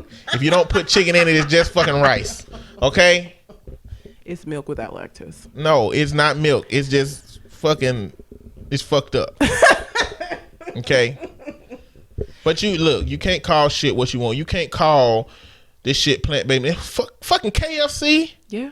Who the fuck even verified that Kentucky was the best place for fried chicken for them to be making these kind of goddamn decisions? This invalidates their ability to even make this decision. Kentucky Fried Chicken, I know your goddamn chicken ain't no good. You don't see no Nashville hot chicken spots talking about we're going to have some plant-based meat. Hell no.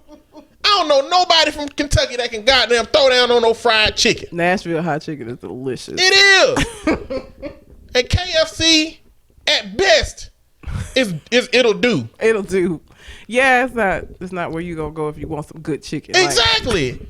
Who the fuck is KFC?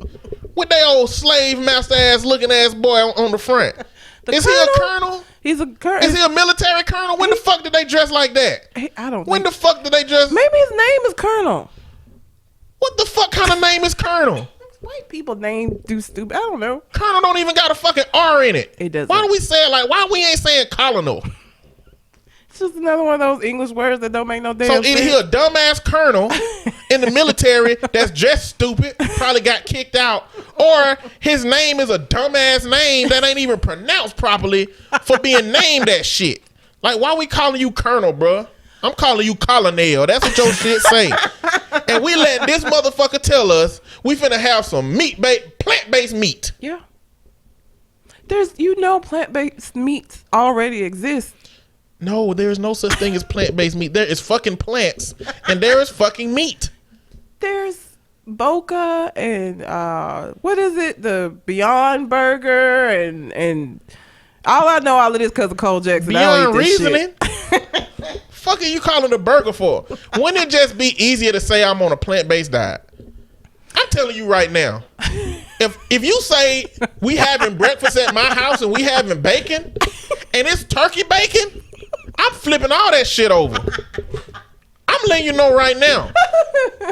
And if you come to my house, don't expect you eating pig ass straight up. I eat pork. Bacon is gonna be ain't no special bacons out here. no special bacons, and the audacity for KFC's misguided military colonel looking ass bitch having asses to come out here talking about some plant-based meat. Bitch, if you ain't learned how to grow a cow out the ground, I don't give a fuck about what you got to say about no plant-based meat. You're quite upset about this. KFC don't even sell no fucking plants. Fucking coleslaw don't count. Green beans? Man, that shit don't count. Them probably ain't even green beans. Them probably fucking plastic-based green beans. Well, and then they got all the... Don't they put pork in their green beans? Hell no. They don't? No. Oh, that's sad. Hell no. That's what makes them delicious. I'm trying to find some good collard greens around the fucking city, man. Oh, yeah. Collard greens I just had from Full Moon one number, wet leaves. Oh, yeah. Fuck. The fuck? They were terrible. They were not good. They didn't put no kind of nothing. They just boiled greens. That shit was just tastes like wet leaves. You might as well just went outside during the rain and got some fucking grass and just ate that shit. With it tasted just like them collard greens from Full Moon. Come on, man. Terrible. That was terrible. I don't accept no plant-based fucking meat. I mean, I don't accept it. But it's for the people that don't want to eat meat. Then just say I eat plants.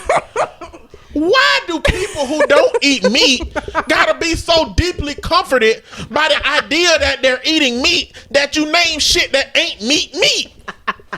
What the fuck? I don't understand. Just say I don't eat meat, I eat plants. And I'm not interested in substitutes for meat. Just say that. Just say I don't eat pork at all or bacon. I only eat turkey. Why you gotta call it turkey bacon? You know what? It's because bacon is so fucking delicious. Pork bacon. Because I don't even acknowledge shit else being called bacon. I ain't gonna say pork bacon anymore. Bacon. Because when I say bacon, you know what the fuck I'm talking about. Bacon is so fucking delicious that psychologically a motherfucker need to have something that exists that is close enough to bacon for them to say I'm eating bacon. Wouldn't it be better off to just say I don't eat bacon? Wouldn't that just feel better? It would feel better if bacon wasn't so fucking delicious. And that's what it is. This shit got me heated. I see. This is passion. This is passion for bacon. And all other meats. No, this is passion for bacon, all other meats, yes, but also for calling shit what the fuck it is. Almonds don't got titties, so it's almond juice. Okay? Ain't nobody finna drink no cows don't grow out no fucking ground, so it ain't plant-based meat. And turkeys got damn near very little fat. So it ain't no fucking turkey bacon. It's just turkey strips. Call shit what it is. Motherfuckers want to put themselves in this state of perpetual fantasy so they can feel like they doing something great for themselves. Okay? You don't gotta... I mean, damn. I ain't finna eat a flower and call it fucking filet mignon. Why the fuck would I do that? So you can feel like you're eating filet mignon? You know what my input is to that? Just eat some fucking filet mignon. Come over my house. I'll cook it. It's delicious. I do it right. What's your next story? Man. Jesus. I don't think you've ever been that passionate on the show before. Listen, man. I believe in meat. Okay? If I could have meat and meat sides, I would. Oh, God, that reminds me of your Subway story where he thought... Shelby County shit. What was inside? Mac and cheese. Mashed potatoes. Mashed potatoes. I'm like, come on, bro. That's not meat. I said, if I could have meat with meat sides, I'd do it every day. He said, yeah, me too. My wife put mashed potatoes on my plate. Okay, man. Just... Our IQs ain't here. They not here. They ain't here. I don't want to do this. I don't want to have this conversation. He might be a master landscaper. He's smart at what he's smart at. Meat sides is not. He's smart at what he's smart at. I know it's going to be hard for y'all to listen to that little passionate rant I just had without hearing meat as being penis. Because you did that. You ruined meat for everyone. No, I didn't. No, I didn't. I just gave it a new meaning. Whatever. For the people who listen to my podcast. All right. SZA went to Sephora to buy some makeup. Some Fenty makeup. Fenty makeup. Some special ass makeup. That shit expensive, boy. How you know that shit expensive, Mr. On Point? You be buying makeup? I tried to buy makeup for somebody, and that shit was expensive. Rihanna ain't happy playing. She with got her name on it, man. Her marketing campaign was amazing, her boy. Government name is on that shit. Fenty. that marketing campaign was a motherfucker, boy. Was she still doing numbers out here? Sephora, SZA came in, and Sephora was like, "Hey, you about to steal some shit." And then the mall security fronted her, and she wrote about her experience. LMAO, Sandy Sephora location 614 Calabasas called security to make sure I wasn't stealing. Can a bitch cop her Fenty in peace or what? And SZA in hood rat fashion, looking like a hood rat, came in that bitch and they thought she was stealing. Because nobody recognized who she was. Because she looked like a regular ass. Because had they recognized her, that wouldn't have never happened. Of course you not. You get respect as a celebrity black person. More respect than you going to get as a regular black person. But don't nobody do this. Do what? Like this, I mean, these are isolated incidences from individuals. What are isolated individuals? Like when they be pointing out somebody for stealing. Oh, yeah. Like it happened, I saw a meme about it happening at Walmart. Somebody came up to this woman and said that they thought she was stealing, and she said, "You know what? The funny thing is, I'm the district representative for this Walmart. You can turn your uniform in now." Damn. Got him. But But Sephora's gonna close all 400 stores for inclusion workshops after SZA is racially profiled by security. This is just a CYA move. It's to cover their ass because they know people looking at them with the side eye. Rihanna actually sent her some makeup. Like she was like, "Sis, wear your Fenty in peace." And she sent her some makeup. No, she sent her makeup. She sent her a Sephora gift card. Oh, it was. But So she got to go back in that bitch. She still got to go back in there. She did. She was a Sephora gift card. Rihanna smart though. She Yeah. said, "Nah, she finna go back in that store. That's the only one to sell my shit." And you gonna pay for it. I'm not gonna gift you the makeup. I'm gonna give you the money and go buy it so I can still do my numbers. That's just a cover your ass kind of thing because it's an isolated incident at that particular Sephora. It's not gonna hurt them to go through diversity training, but people that are racist that profile people and shit, they know they shouldn't do the shit. They do it anyway. This ain't gonna stop that, but Sephora has to come out looking like they're trying to do something to save face. So every time I see like these little diversity trainings, like this is how, again, if that school came out and was like, "We gonna have a diversity training for the teachers after that bitch sold these children," I don't give a fuck about no diversity training for this. That doesn't fix this. And so I think this is a cover your ass move by Sephora. Of course. I mean, but the reality is the employees there need to know Yes. that we take this shit seriously and you will be held accountable for shit like this. And that, listen, I'm okay with it. them closing down stores mean they losing money. Yeah. So, I mean, I respect them for that because closing down the store is money that they not going to get for people. And listen, if you're a man listening to this, this probably don't mean shit to you. Sephora is a very popular store, okay? Sephora has brands that will, Fenty being one of them, where you can only buy that shit in Sephora. Like, so for women, Sephora is a big ass deal. Women and gay men. I see straight men in there sometimes, but mostly women and gay men. So them shutting it down to do this is they gonna lose money doing that. So that's a big deal. Yeah, man. Don't go anywhere looking like a hood rat, basically. SZA looks so regular. She does look regular. I like her music, but damn, she look regular as hell. She does. I feel like you can go to any projects and find somebody that look like SZA. Yeah. Except, I don't know if her hair can't be real. She say it is, but it ain't. I feel like if she say it's real, it is. It ain't. It's too easy to It's figure not. that shit out. It's not. Or it could be one of the situations. Yeah, it's mine. I paid for it. Look, for a regular person, it would be easy to figure that shit out. Sister has the means to keep her hair laid at all times and nobody ever see it without it being poofy like it is. So what I'm saying is she might be on that. It's mine. I picked it out. I paid for it. She might. It's mine. I don't know. We can. Now you should have asked me more specifically. Did this hair grow out of my head? All of it. Then that's different. But if her hair, like just looking at her pictures, man, if her hair is real, it's like she got to work in the morning to make it look like a wig. Yeah. That's what she got to do. Yes. I don't think it's real. Nobody thinks it's real. That's a conversation. Nobody think it's real. They don't. That's a conversation had amongst women. So, man passes away mid-flight after ingesting 246 packets of cocaine. Damn. Did they cut him out of his stomach and count him?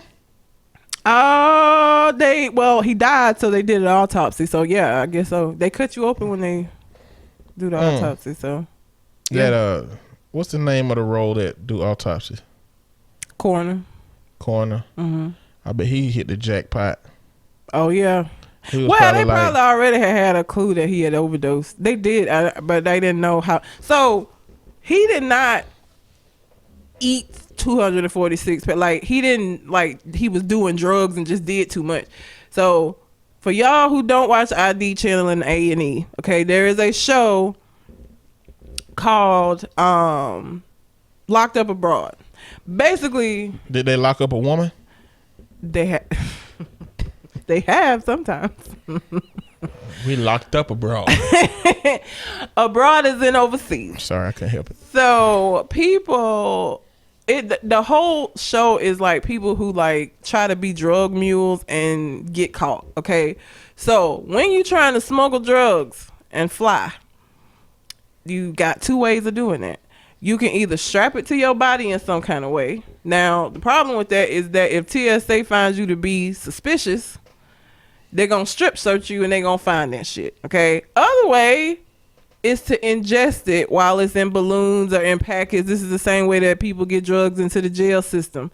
If you watch Life, you know at the very end they was laughing at them talking about, you know how they got that in here? In his ass sniffer. Damn. So what they do is they will either ingest it that way. I've seen where women will get breast augmentations, but instead of like it being the silicone implant, it's like bags of whatever the drug is. Titty mods. So basically what happened is, what I'm assuming is that he was trying to smuggle these drugs, and the problem with that is this: if that balloon or that bag bursts open up in any kind of way, it's basically like he did 246 bags of coke. He overdosed and died from it. So that's the danger. A lot of bags of coke. It's a lot of bags of coke. He was real ambitious. That's the danger of doing it that way, is that and that happens sometimes with prisoners, the bag, because like between the time that you ingest it and the time you able to shit it out, if the balloon untie, any of that happens, that drug is in your system. And so now, and here's the thing, now you got, as a smuggler, you got two problems. He died, but had he lived, what you gonna do? Because you owe your supply, you owe either the money or the drugs, and you ain't got neither. And 246 bags, probably best he died, because this was Colombian coke that because he flew from Bogota, Colombia, to Mexico City. I guess that was a layover, and then he was supposed to be going back to Tokyo. So he took somebody's Colombian coke, and Colombians are serious about their drugs. So like, you not having the money or the drugs, he was gonna die either way, even if he hadn't died from the overdose. Look like they lose. They lose. He dead. They can't recoup it. They can't get it back. Drugs gone. He gone. Nothing they could do about it. But yeah, I just was like, damn. As soon as I saw that, because I watched Locked Up Abroad and shit like that, I immediately knew that it was him trying to smuggle some shit. Because that's what they do. They ingest it. Because again, it's so much easier for you to get caught if you just have it on your person. Like I saw an episode where they strapped bricks of coke to this person, and she was supposed to look like she was pregnant. and she made it through like one of the gates, and then the TSAs at the next gate was like, something's weird about this, and like once that happens, it's over. It ain't shit you can do. Like, you going to jail, and so you go to jail in the country or where you do the crime. So like, if you trying to smoke a shit out of Colombia and they catch you in Colombia, you going to prison in Colombia. And Colombian prisons, it's not American prisons. It's different. And American prisons ain't British prisons. Yeah. Let us know about that, Michael. Yeah. Supposed to talk about that. So yeah. What was I finna say? I don't know. What story was they talking about? The Coke. The bags of Coke. Oh, he was a 42-year-old Japanese man, which is not what I would have expected, but do what you got to do, I guess. Make that money. Yakuza had his ass doing shit just to do it, goddamn. Prove your loyalty. Smuggle these 246 bags of Coke. Swallow them one by one. That's a lot of... Imagine how full he was. Yeah. Well, but you know what? So, if you ever watch like eating competitions, it usually like Asian folks, skinny Asian people be the one that be winning like the hot dog competitions and shit. So, because your stomach size doesn't have anything to do with like how big you are. So he must have had a very large stomach. 240, even if they're small bags, that is a lot of Coke and plastic to ingest. Yeah. And you got to keep it in there until you get to your destination. It's hard, I would imagine. You can't vomit, can't shit. No bueno. All got to stay in. Hell no. I wouldn't do it. I wouldn't either. It's not worth it. Maybe if the price was right.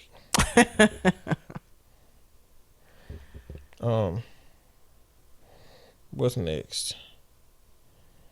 Dollar Tree is about to break their $1 promise because Trump's tariffs is about to boost the price on all of this stuff, y'all. It's Dollar Tree. They can't not pay. It's $1. Yes, they can. It's supposed to be $1. No, it ain't. It is. It's like a foot long situation. Subway said a foot long does not mean that it's 12 inches. This is just what we call our 10 or 11 inch sub. A foot long don't mean it's 12 inches. So just the Dollar Tree is called a Dollar Tree, and you know traditionally everything been $1, but that shit changing, man. Trump. It's fucked up. I mean, I don't do a lot of shopping. It's not much. The Dollar Tree is already fucking cheap anyway. It is. It's cheap as shit. Let me tell you something. If you buy some Tupperware from the Dollar Tree, yes, versus your Rubbermaid, yes, if you drop it on the ground, it's going to shatter. It shatters into a million I don't even know pieces. how the fuck they found out how to do that technology. How did you make plastic shatterable like glass? Maybe I'm sure that this shit can be applied to something to make somebody wealthy. Is it because it's thinner? Because like I done bought one of them before. It don't microwave like food. It'll melt. Food will melt that bowl too. So maybe it's because it's thinner is why it ain't gotta be thin. I don't think it's because it's thinner. I think it's because it's cheap ass, poorly made. And if you already shopping at Dollar Tree for that shit, then one, you ought to be ashamed because that shit ain't worth $1. And number two, you should be willing to pay $1.50 for the shit if you need it. Yeah, or how much the shit going up? I mean, I buy my movie candy out of there because the boxes of candy that they sell in the theater are $1 in there, and foil because they have the rental wrap sheets. Mm-hmm. That's all I ever get out of Dollar Tree. Well, thanks, Trump. Poor people ain't gonna be able to buy these goddamn fucked up. Because there be people containers. in there grocery shopping. You hear me? They got steaks in the Dollar Tree. They got a whole frozen food section in the Dollar Tree. But they got steaks in it though. They do. You know what kind of cows that must come from? I don't want to know. The ones that fucking grow out of the ground on a plant, poisoned.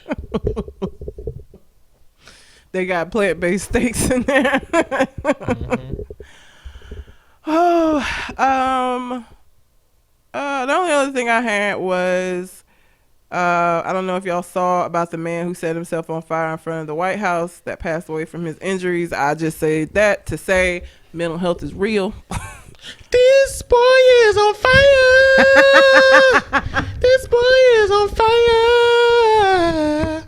You sing it different. That's because I ain't even never heard the Alicia Keys version. Then how are you singing it? Because it's a girl on the America's Got Talent. I seen her shit about 50 Oh, times. the little Asian girl. She looks Samoan. Her parents look Asian. I know who you're talking about. She look like Lilo looking ass. She look like Lilo from Lilo and Stitch. She's tiny. She's so adorable. And she can sing her ass off. Did you see the video of the dude with autism? Oh my God. I watched that shit at work and I was mad at myself for watching that fucking shit at work because my eyes welling up and I'm like, damn, I shouldn't have watched this at work. I be watching them shows and my eyes just be watered the whole damn time. I be like, her dreams are coming true. This boy got autism and he blind. And if y'all have not seen this, he played a song for you by Donny Hathaway. His name is Cody Lee. It is sighted and non-autistic motherfuckers out here who can't. A song for you by Donny Hathaway is a difficult song. And he played the piano. He fucking played the piano and sang the shit out of that song. And he has autism and he is blind. And it was amazing to see him triumph. And I was sitting at my desk crying like a bitch. You know what gets you on them damn videos is at the end when they know it's gonna be a gold buzzer. Man, it starts slowing down and then the time slow and then you see their face and they're like, oh my God. Yeah. And all the man, ugh. That shit gets you every time, man. And his mom had to come out there because like you didn't know where it was going. Like, you know, everybody's sharing it. So, you know, like apparently he could see. But like when they were, they talked to him first, the way he sounded, it didn't seem like it was going to be good. He got out there and was like, they was like, what's your name? And it took him a couple of seconds. He was like, Cody Lee. Like you could tell that autism is prevalent. And then, so I'm like, so this finna be one of them feel good, gotta support him type things. Yep. But that motherfucker got up there and sang his ass and off. I was like, shit out of that piano. He played like again. If you've never heard a song for you, anybody who has, them first few chords that come in, you know that song is iconic. Okay, soon as that piano start, you know what the fuck it is. If you've ever heard that song, you know what it is. He did them chords and sang his ass off, and it was amazing to watch because, you know, I can't even imagine all of the obstacles he has in his life from, again, being autistic and on top of that being blind. And for him to have this talent that has been nurtured very obviously by his mom and his man, that shit had me bawling. I was like, God damn it, I should have watched this in the comfort of my own home. Mm-hmm. But I saw it and I was like, oh, you know, everybody always sharing it like, oh, this is so amazing. And I'm like, okay, watch it. Boo-hooing. Okay, God damn it. It's amazing. But he died? Yeah, he died from his injury. So I'm assuming he used an accelerant. His family had been worried about his emotional and mental welfare. So apparently they don't know or they haven't released yet his reasoning for doing it and why he did it in front of the White House. But if you don't believe mental health is real, imagine setting yourself on fire on purpose. Like that would be some difficult shit to do. Like that's not a way that I would be able to commit suicide because I'm gonna be sitting here looking at the match. I'm never gonna never gonna do it. That's why motherfuckers pour a line of gasoline away from where they point and just flick it over to the gas and it just flew over to them and just set them on fire. I mean, that's what happens. But he died from his injury, so they haven't released. And I don't know what his nationality is. His name. He gotta be white. No. Arnav Gupta. I don't know what that is, but it's not white. It ain't white. 33 years old, man. He was only 33 years old. Going out with a blast. Fuck, I hate you. Going out with a blast. Bucker, murder on my mind, motherfucker. So fuck you. That's Fiend, if y'all didn't know that old No Limit. Oh, God, I hate That's all I have.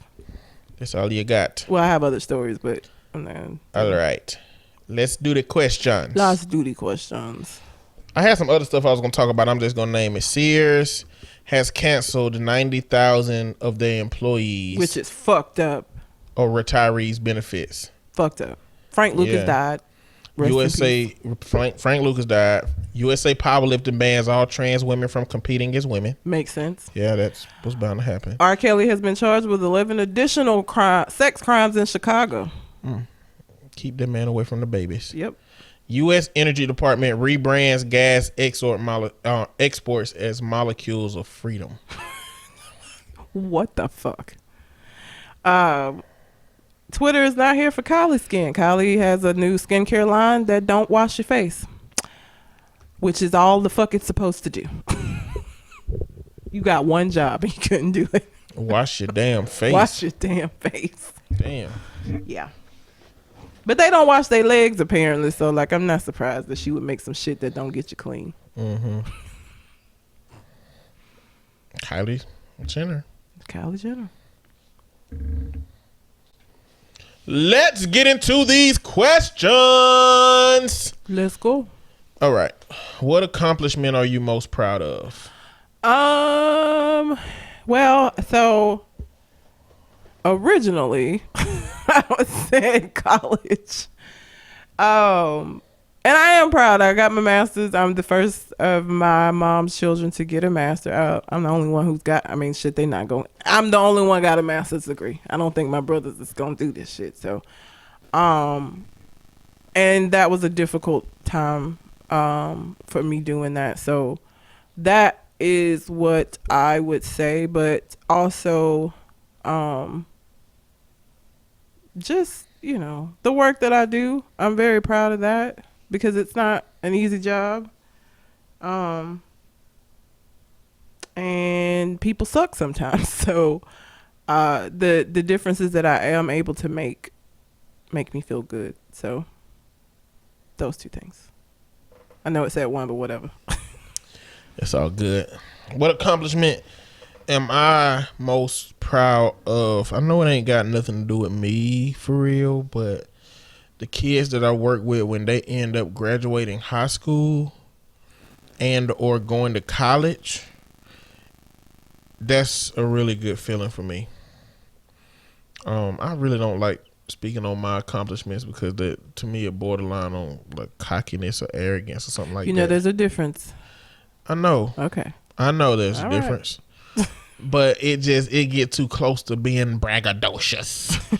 So I rather just, but what feels better to me than acknowledging the things I've done is acknowledging the things that people that I've worked with have done. And that ain't on me. That's on them. But it's good to see when they take some of my input and you're a it. part of it. You don't do it, but you're a part of it. So that's cool. That's mine. Next question. Do you feel like a leader or a follower? I don't follow shit. I don't even follow trends. I don't watch shows when they're popular because I don't want to watch them because they popular. Like, I don't know that I'm a leader. I feel like I know that you have to be one or the other. I don't even know that I go out. I feel like being a leader is something that you do, like you consciously make a decision to do that. Mm-hmm. I just be me and do what the fuck I do. Like, so I don't know that I would say that I'm a leader, but I'm damn sure not a follower. One of my friends that I worked with is Jake, and from State Farm. Not Jake from State Farm. Okay. No, Jake from Red Lobster. Okay. And Ellie, and they were really close, and we were having a conversation, and I was like, "No, I'm not a traditional alpha male or nothing like that." She was like, "I think you are," and I said, "What you mean by that?" She said, "She don't like. I think when we see alpha males, we just see that traditional stereotypical version of an alpha male, where a man just trying to be all big and asshole, bad. Yeah. But the reality is, the alpha male in a tribe don't have to do nothing extra. They just follow him. Yeah. He don't have to beat everybody's ass and show them he's the strongest. He's just the leader. He's followable. Yeah. And she said that when you're here, Jake acts way different than himself because he looks to you for guidance. He looks to you for advice. He asks you questions. He was like, he don't do that with nobody else.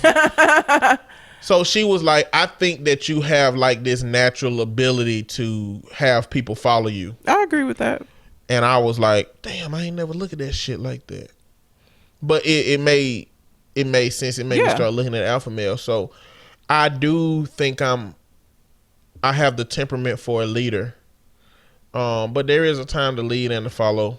Like I said, I'm smart at what I'm smart at. You know, I'm not a nature's guy. Like if a zombie apocalypse broke out and I was out in the community with some friends, whoever start to find those weapons and craft those weapons out of shit, that's who I'm following. Probably be Shogun. You know, yeah, I know I'm smart at what I'm smart at. You know, I deal with the psychological backlash of everybody in the situation.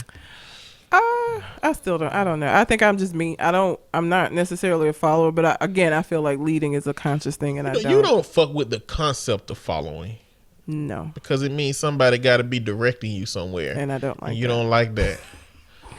You're like, oh, you telling me where to go? Like if you on The Price Is Right, they'd be like, go to the next station, or they'd be like, come on down. You sitting yourself like, who the fuck you talking to? Hell no, I ain't coming down. Telling me what to do, bitch.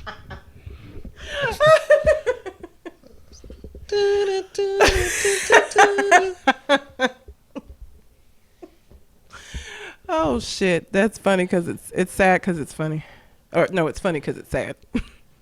When you're having a bad day, what do you do to make yourself feel better? Watch Tony Baker on Instagram. Watch Tony Baker. His fucking voice. Listen, if you don't know who I'm talking about, go to Instagram and search Tony Baker comedy.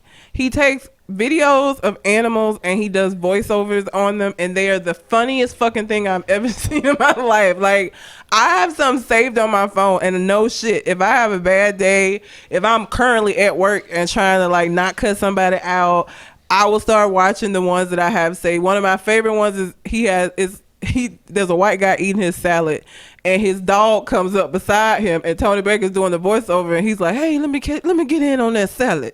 And there's another dog in the room that's like, he ain't gonna give you none, he's stingy. And the human eventually is like, guys, stop begging. And he's like, oh, it's the difference between asking and begging. Like, his voiceovers are amazing. They are so funny.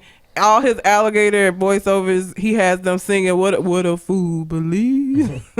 It's just very funny. So to improve my my mood, like a quick fix, because I mean obviously taking vacations and shit, but I can't do that. So like a quick fix for improving my mood is watching Tony Baker comedy because it's hilarious. He's so stupid. So he be like, what the haberdashery? He be globing. It's just funny. He's just funny. For me, that pop culture icon for me is Caleb City. I don't know what it is about how this dude write his little scripts to do his videos, but they are fucking hilarious to me, hands down. But that ain't where I go to when I'm in a bad mood. What I go to when I'm in a bad mood is like games. Okay. I'll go play games. I'll get on The Division or Apex Legends or PUBG. You go shoot some Rocket shit up. League. You know, I just participate in an online community. You know, work with people to achieve a common goal, and that helped me get my mind off of whatever. But I need y'all to understand that my bad day still ain't bad. My bad day is not like I don't. When we all hung out for Memorial Day, and I don't know what somebody said about you, but Cole was like, what are you talking about? That's the most even keeled nigga I've ever met in my life. Talking about you. And it's true. Like, you are most days just even. Oh, they asked, are you an ass man or a breast man? Oh, yeah. And I was like, you know, I like the, either one is fine with me. and dude was like, you gotta be on one side. He was like, no, that's an Eddie response. He's the most even keeled nigga ever. Like, that is very true. I, on the other hand, have lots of bad days, but I'm getting better at not soaking into the bad days when I have them and just kind of moving through them. But Tony Baker absolutely helps. And playing with my dogs. Listen, them dogs get on my fucking nerves. You hear me? There are days when I want to just throw both of their asses over the balcony. But there are other days, if I come in sad, them little niggas know. They'll like come and just be the sweetest they ever have ever been in their entire lives since I've had them. I don't know how they know, but they do. So they also make me feel better. Because I feel like if I lived completely by myself and didn't have them, it would feel different. Bad days would feel different. Like I still have them to be responsible for, and I still have them to take into consideration no matter what's going on. So they help me with that. Okay. We're gonna do one more question. Okay.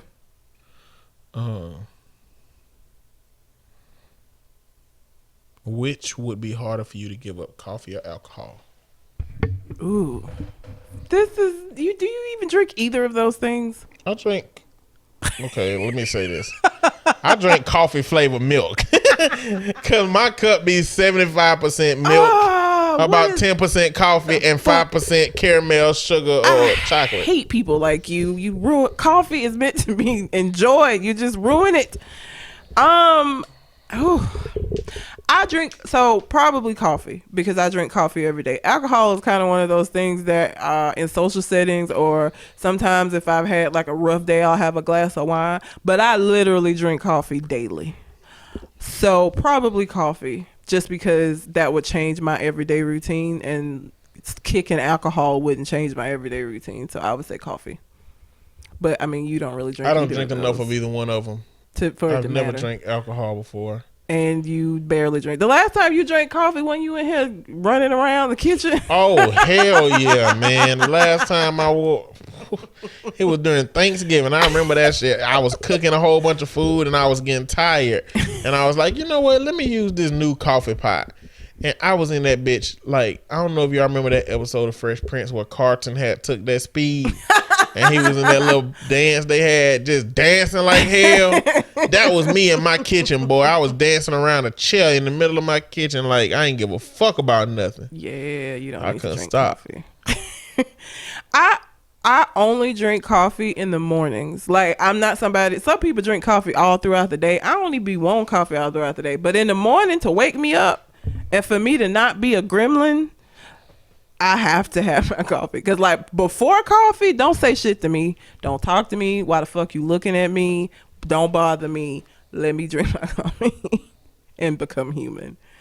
So I drink coffee on the way to work. So by the time I get there, if it's some bullshit, I can handle it. Because minus coffee, walking in the bullshit, it's not a happy red. We don't need that red. Not a pleasant red. So yeah. Well, that's it we got for the questions. So please, whatever your responses are, we would love to hear them. So you can leave them on Facebook, send us them to them in an email like Colin did, whatever you want to do. But we want to hear from you. Please do that. And you got anything else on your mind? I do not. Until we come to the next conversation. We out. Holla.